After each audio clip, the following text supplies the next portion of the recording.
Well, wanted to get you on after reading your updated top 25, what you wrote about Tennessee. So Tennessee's ranked number 1 in the country. You have Auburn, Tennessee as your top 2, and that's going to be a battle to play. I don't want to get to, but you wrote about Chaz Lanier, and he had a career-high 29 on Saturday. He's been terrific so far for the Vols.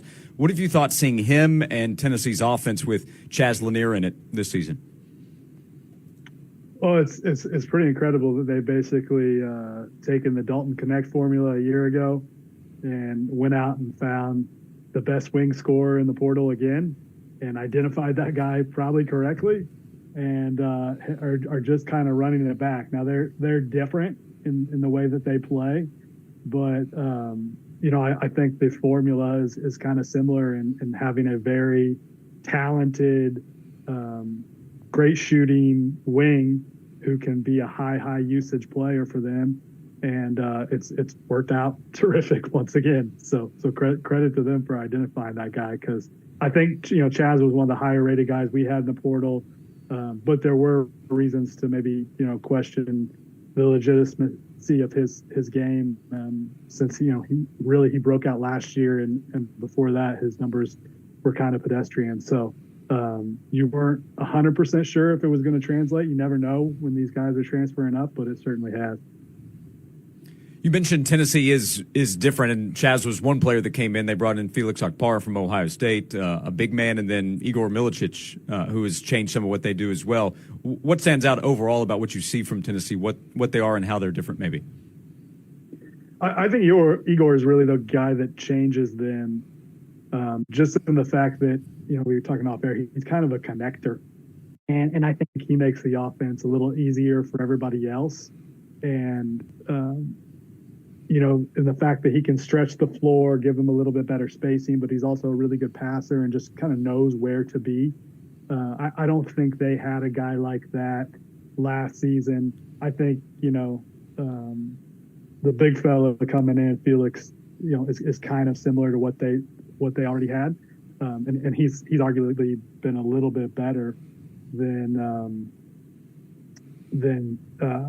sorry, I'm spacing. Then Jonas Ado was last year, but or Ado. I think I'm fumbling his name. Yeah, Jonas Ado. But yeah, Ado. But he, I think he's been arguably a little bit better. But Igor is the one that I think really has made their offense even better than a year ago. And then obviously defensively, they haven't taken a step back at all. Yeah, we see Igor spreading the floor, and this allows Chaz Ziegler, who is going to be the shortest man on the court. Like, he's getting to the rim. Tennessee's doing a really good job on the boards, which is always harder to get defensive rebounds when the opposite team is shooting threes. Tennessee is shooting threes, but getting rebounds because the floor is space, and it's not clogged in when you have guys like Toby Owaka, who's a really good rebounder, but no one was really threatened by his ability to shoot the basketball. But I think Igor has been the big difference for sure. What do you think about Chaz's ability inside the conference play? There's comparisons to him and Dalton Connect right now, and Chaz seemed to have a little bit of an advantage. But what Dalton did last year in SEC play, that's going to be very hard to replicate. What do you think about Chaz's chances this year in conference play?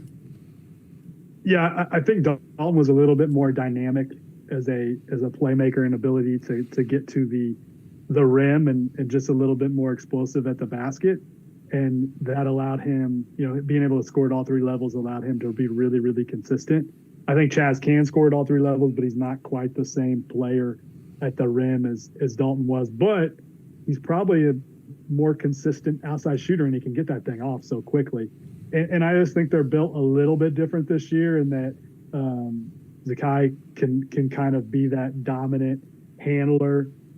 He's even, I know coming off injury a year ago, he was never quite the same guy. He got good at the end of the year, but I think, obviously he's fully back to the best version of himself and has progressed. So I think Chaz can really just kind of be a guy that spaces it, shoot, catch and shoot, run him off screens, and they don't necessarily need to, like they did last year. There were times where they would just put the ball in Dalton's hands, spread it out and just say, hey, go beat your guy one-on-one. And can you go score 30 tonight for us? We're going to need that.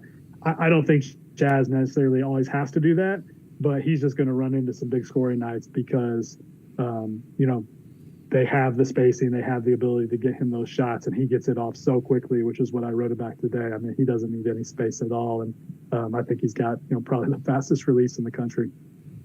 We're talking to CJ Moore. He covers college basketball for The Athletic, and SEC play just began this past weekend, conference play. What are we looking at here in the SEC race this season at the top and then throughout the league?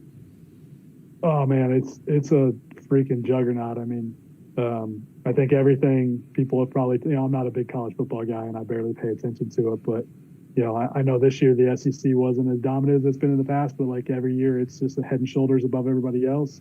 That's the basketball league this year. I mean, Auburn, Tennessee, Alabama, Texas A&M, Mississippi State, Kentucky. I mean, those are all teams that you could argue should be top 10, top 15 teams in college basketball. Florida as well. I think Auburn and Tennessee are maybe on a tier by themselves, and then probably Alabama and Florida are just slightly below them. But it's really, really good at the top and really deep too. Like there aren't. I don't think South Carolina's that great. I think LSU's just okay. But other than that, like every other team in the league, I would say probably has a chance to make the NCAA tournament. Do you have an early player to watch as far as conference player of the year? I know Auburn has Broome, but do you have like 2 or 3 guys in the league that you're watching outside of Broome and, of course, Chaz Lanier? Walter Clayton, for sure. I think he's a awesome shooter and has been terrific for Florida. Mark Sears has not shot the ball well, but man, if his 3 ball ever gets going, we saw what he could do a year ago when he gets hot. So those would probably be the guys right now that stand out to me. Kentucky's pretty balanced. They don't have like a superstar out there, but I think it's probably Broome is the National Player of the Year favorite, so he's probably the SEC favorite. But Chaz is about as close as you can be. I think he's probably a first-team All-American at this point. We'll see. It's going to play out. There's a lot of games left, but those two have probably separated themselves a little bit from the pack. CJ Moore, The Athletic, with us. Last year we talked to you about Dalton Connect, and we saw Tennessee end up going on a run to the Elite Eight. This year it's still early on in the season, but the potential is there. Offensively, what Tennessee has been able to do with Connect coming in and then Igor and Chaz, what they've added, has that changed how you view what Tennessee can be as a postseason team, knowing what you expect out of a Rick Barnes defense with the element they've added on the offensive end of the floor? Yeah, I mean, just like last year, I thought that was a team good enough to get to the Final Four. You never know in the NCAA tournament. A lot of times going to depend on matchups and who's in your region. But, I think Tennessee was probably one of the best 4 or 5 teams in college basketball last year. Same thing this year. I do think there are more teams at the top that are at elite level this year. I wrote about it in today's top 25. Like if you look at KenPom and efficiency margins, usually if a team is over plus 30, they're usually the number 1 team in college basketball. Well, this year we have 5 of those teams right now that are over 30, Tennessee being one of them. So I do think it's probably going to be about as hard a Final Four to make as there has been in a while.